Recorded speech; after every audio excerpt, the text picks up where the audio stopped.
We're about to get underway at the National Trophy, round 1 at Derby. This is my first ever National Trophy, and all I can say is what an experience, what a race. It was absolutely mega, and these boys are absolute animals. They shift, they are fast on the flats, they're fast around the corners, they are just animals, and that is it. We're off, and this start was full gas. I cannot tell you, I was cacking my pants, I'm not gonna lie. It is elbows out, full speed. Look, the barrier comes in a bit there. I was like, oh jeez, we are just going so fast, and it is just cutthroat. Look, everyone's trying to move up. This guy's moved up, another guy moves up, and I was just like, my brain was getting fried. But right now, I am on the legend that is Nick Craig's wheel, and I think this is actually a good place to be. I can't believe I'm here. But you can see, people were just moving past me. Look, they had the confidence. I had absolutely zero confidence to move up. One, because I wasn't well coming into this race. You can see on the right, Oscar Pratt's just come past me all the way from the back. And really, you've just got to be willing to bury yourself on this first lap and try and move up as much as you can. I don't know what happened here, but Carl Norfolk's taken out half the course on the left there. But yeah, as I was saying, you've got to just bury yourself to move up. Look, even round here, you can see people just coming around the outside of me, moving up, and I'm just slowly drifting back. And what happens then is when you get into these like sections here, it all slows down and like bottlenecks, and it gives the people at the front, like, I know I'm never going to be near the front, but it gives the people at the front a chance to push on even further. But I'm back on Nick Craig's wheel, and I'm thinking it can't be all too bad. But look how easily he starts moving up in a minute. It is incredible to watch. When I watched it back, I was like, that is why the guy's a legend. Look here, he just casually gets one spot, next spot, and I'm still moving back. You've got to be, look, he's gone past about 2 or 3 people there, and he just slowly gets past people. It's absolutely mega watching this back and seeing how he done it, because oh yeah, I just didn't have the confidence to be overtaking people. And not just that, it was hard to overtake because everyone is fast. Whether you're at the front of the race or right at the back of the race, all these boys are strong boys and fast riders. So it's not as easy to move up as you think. You're thinking in your head when you're watching it back, I've got to start moving up. But there ain't a lot of space, one, because there's 80 odd of us all trying to get around this course and it's only about 2 wide, but also just everyone's going so fast. I can't explain how fast they're going. It was not like the usual Wessex League, but this is a wicked little bit of the course down into this bomb hole section, and then look, straight out that corner, everyone's just ripping it again. I was like, what have I let myself in for? And then up the little steep bank here, this was a little bit of a killer, this was. But yeah, like, these boys were just absolutely shifting. I'm gonna play the full first lap.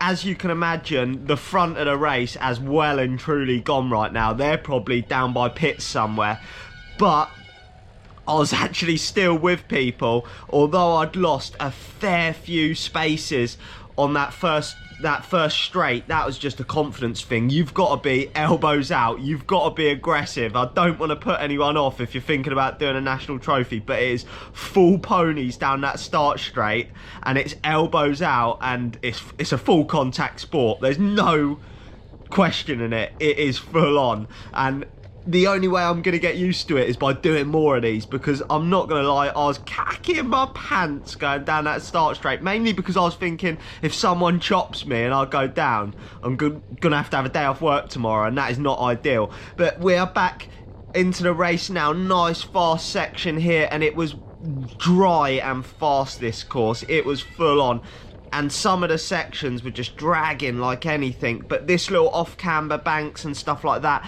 when I'd done the practice lap, I'd done it first thing in the morning, and they were slippy as, and it was bone dry now. Yes, I'm running mud tyres. I do not have millions of tyres. I have one set of wheels. That is what I run.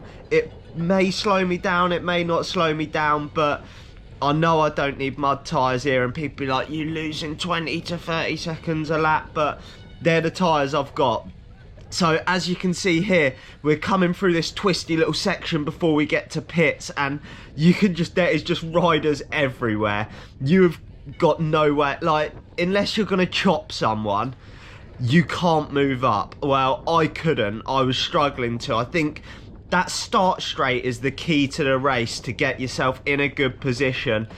And look, there's riders just strung out all the way around to the bridge. Going over the bridges was absolutely mega. They were brutal though. They don't look like much in the camera, but they are steep bridges. Apologies there, but they are steep bridges. Look at that. Whoa. And then we come round into the hurdles. Now, as you know, my hurdle skills are shocking, and they still are shocking. Like my dismounts and remounts, and when I was watching this footage back, I'm like, oh, this little hill was a killer. When I'm watching this footage back, I'm like, I really need to, look, I've let the wheel go because my remount is so slow, and then this other guy comes bombing past me. But that's the thing, when you watch it back, it gives you the chance to realise these small little things you can do, like having more confidence in yourself on the start straight, getting those elbows sharp and out, ready to battle, and also remounts, cornering. It's just seconds here and there, and the boys at the front bloody nail it, and that is where they are so fast. But this little section here is all off camber, so it can be quite tricky. A few little corners that they're a little bit slippy. There's a couple of like ridges in them just here, I think. Just there's a little ridge, and they are tricky little corners, but you've got to just get out the saddle, punch it nice and aggressive as soon as you get back on the straights, because the boys are hitting it hard. And look at it, there's just so many riders. I think I probably lost about 20 places off the start line. Maybe, yeah, I was like near the back after the start, but then coming round here, the lad in front as an absolute nightmare, takes half the course with him. Look at this. And I was cacking it because I was thinking, if that gets stuck in my wheel, it could be a chopper over the bars. So I've let a little gap go because I'm thinking, what is going on? He's taken half the course with him. But in letting that gap go, then you've got to close it down. You just can't do that. I should have just flipping risked it, gone through the tape, got on his wheel, because you do not want to leave a gap on that start straight. There was a headwind. I do not move fast on a flat straight, so I am playing the full first lap so you can get a good feel for it. It was about, for me, I think I was doing like 7.5 minute laps. The guy that won was like lapping a minute faster than me. Absolutely mental. But just here, what do? I let the wheel go. Look at him whacking it out of that corner to get on.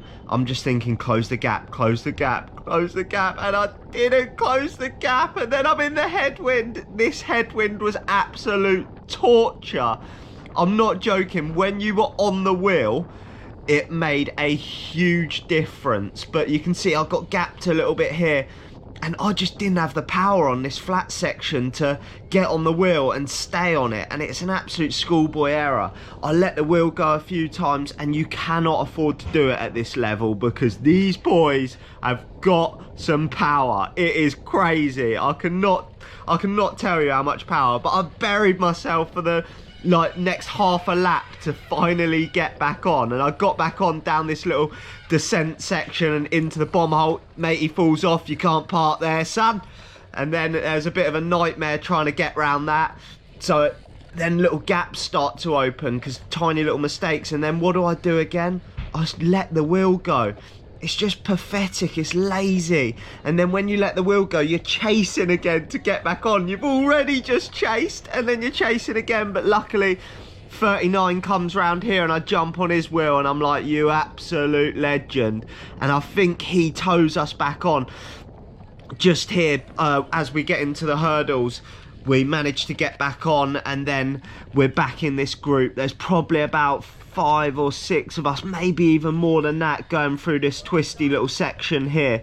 So I did get back on, but you will see in a minute, yet again, I let the wheel go, and I just didn't have the power, I don't think, on the flats. Like, just here, I was like giving it everything I had, and people were pulling away from me. I was like, what can I do?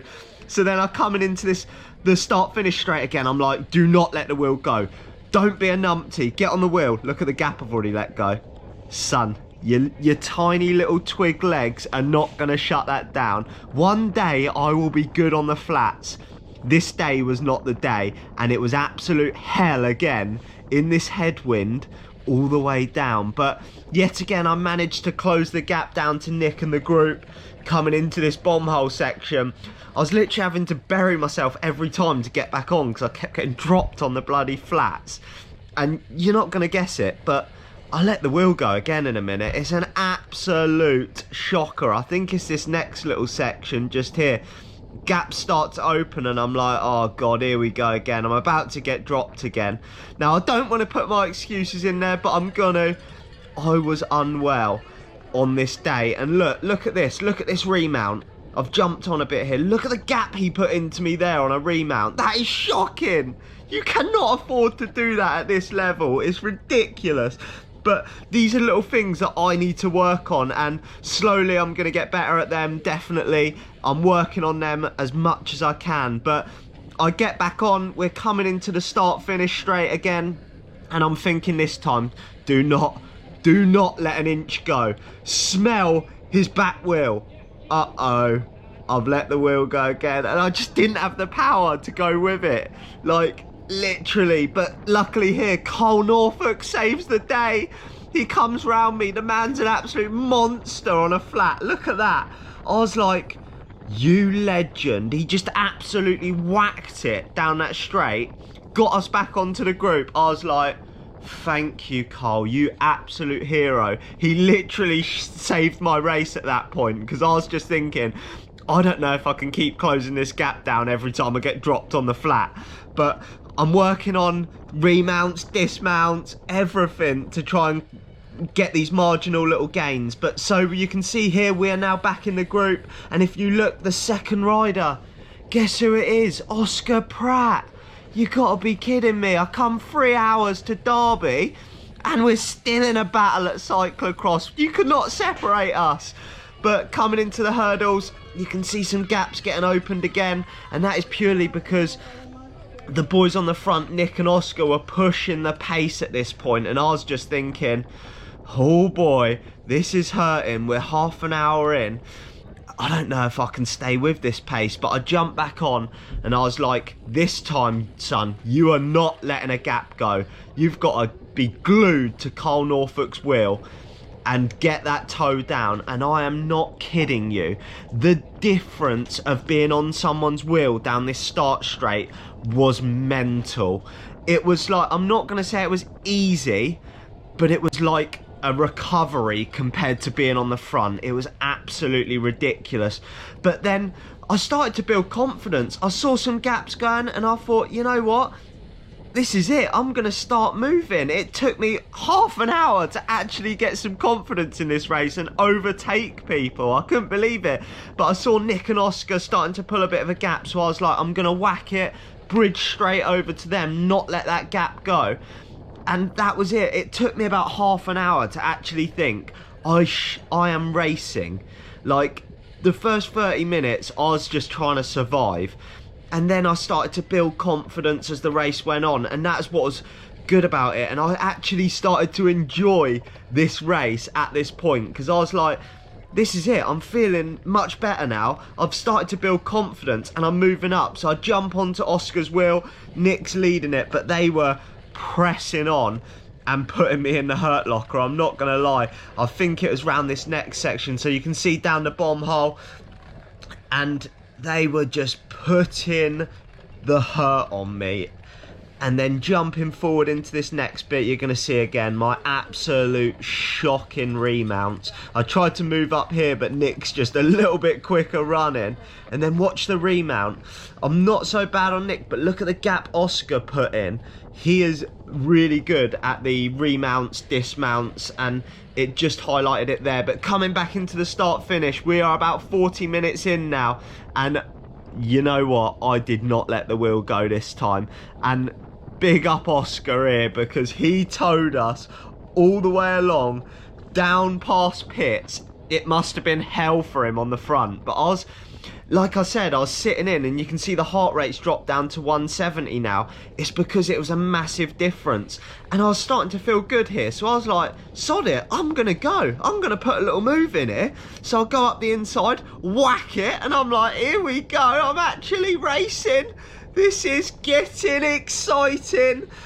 So I could see a couple of riders up ahead, and I thought, I'm going to bridge over to them and get on their wheel. And I was starting to move up in the race. I was like, what is going on? I'm a new man. So I managed to bridge over to these two lads, and they were putting the hammer down. So I jumped on, and I managed to just cling onto them for the next half a lap or so.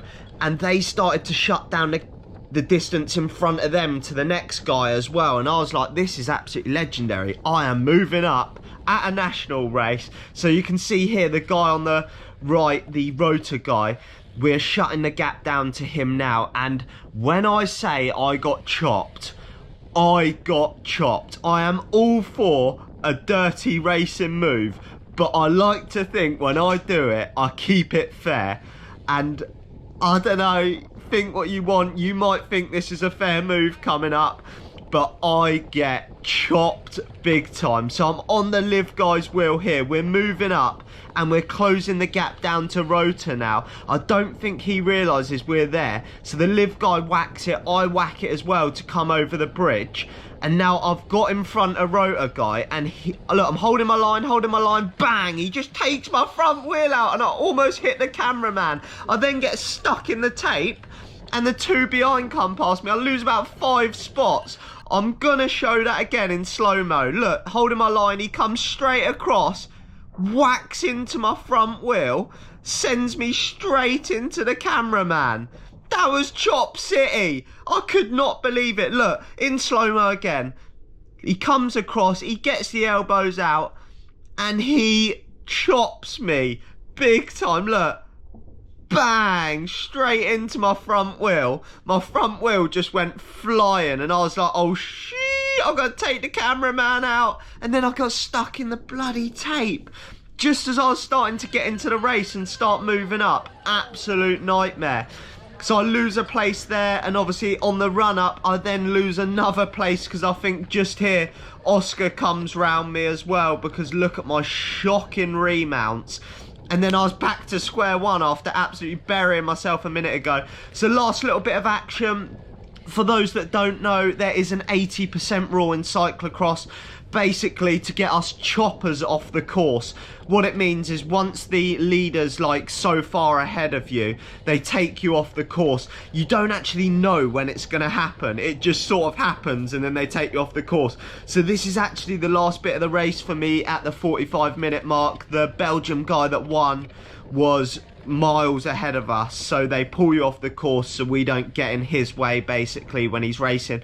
But last few corners, you obviously don't know that, so you're just going around these corners thinking, yeah, we're going to go into the next lap, you're going to go into the next lap, and you can see what we missed it by. This guy gets through on the right, the guy that I was with, and we missed it to get another lap in. Absolute nightmare. And that is my first national trophy complete. Didn't quite have the power or speed to get all the way to the end of the race, but 45 minutes of fast, aggressive, chopping, elbows out racing, and I absolutely loved it. I'm not gonna lie, the start scared me, and it took me about half an hour to get any sort of confidence, but the only way I'm going to get more confident in those bigger races and at those speeds is by doing more of them. So I'm going to continue to do the trophy series. It was an absolutely wicked experience. The course was mega, but these boys know how to shift. They are seriously fast, so I've got some more work to do. I hope you've enjoyed the video, and I'll catch you in the next one.